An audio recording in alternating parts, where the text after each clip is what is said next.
Ni na udhocha ingi musiaisia twende na vilingi wa mauvo. Musumbi Uhuru Kenyatta niwaumya mwamulo kwithiwe na Musako wa Bodaboda ndia Kenya.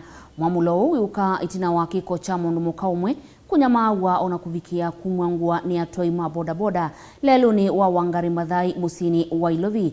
Ainena chathini cha kutania muthenya wa kakimansoni cha Kenya School of Government Kabete kauntini ya Ilovi. Uhuru ni wasya vethiwe na uandikithia mweu wa atwai Bodaboda. Benjamin Mwaka ni mwandiki witu.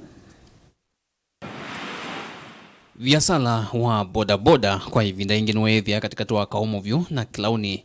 Musumbi Uhuru Kenyatta hayona nyothatu wake kumana na kiko cha kwithiwe cha nguthu ya atwai matumota kumuthanasa mundumuka umwe leluni wa Wangari Mathai va musyini Ilovi.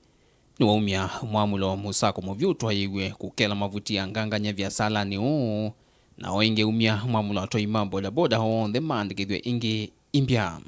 I did give instructions and I have ordered a crackdown on all Bodaboda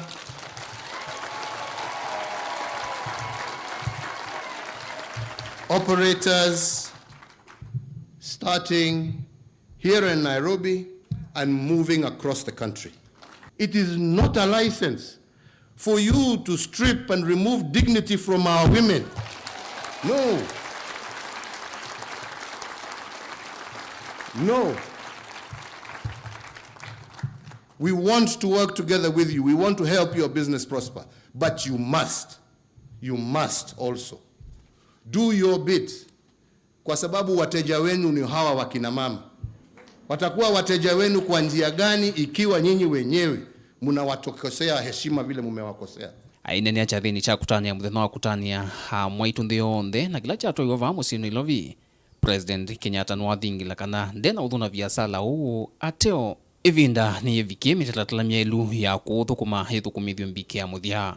Na mimi nauliza viongozi, tafuteni hawa wabaya katikati yenu muwaondoe. We are going to re-register you all again and we must make sure. Kwa hivyo wale wanataka kupiga siasa wapige siasa. Sisi tunajua tunalinda maisha na mali na haswa wakina mama wa Jamhuri ya Kenya na tutafanya hivyo. Ni uneni wa machenyu la kwa tomba unenguthu ya ndongo ikivalkanyo sia mwaito Evon governor wa county ya Ilovi Mwandu Anne Kananu ula wanenga utongoi wa makundi ama bodaboda mithenya muonza matwai sikikalo nake kuswania unu wa viasala uva musyini Ilovi ethiwati you mamanthe undungi wa kwika. And I'm putting them on notice and giving the leaders 7 days to come and sit down and talk on how we are going to operate in Nairobi.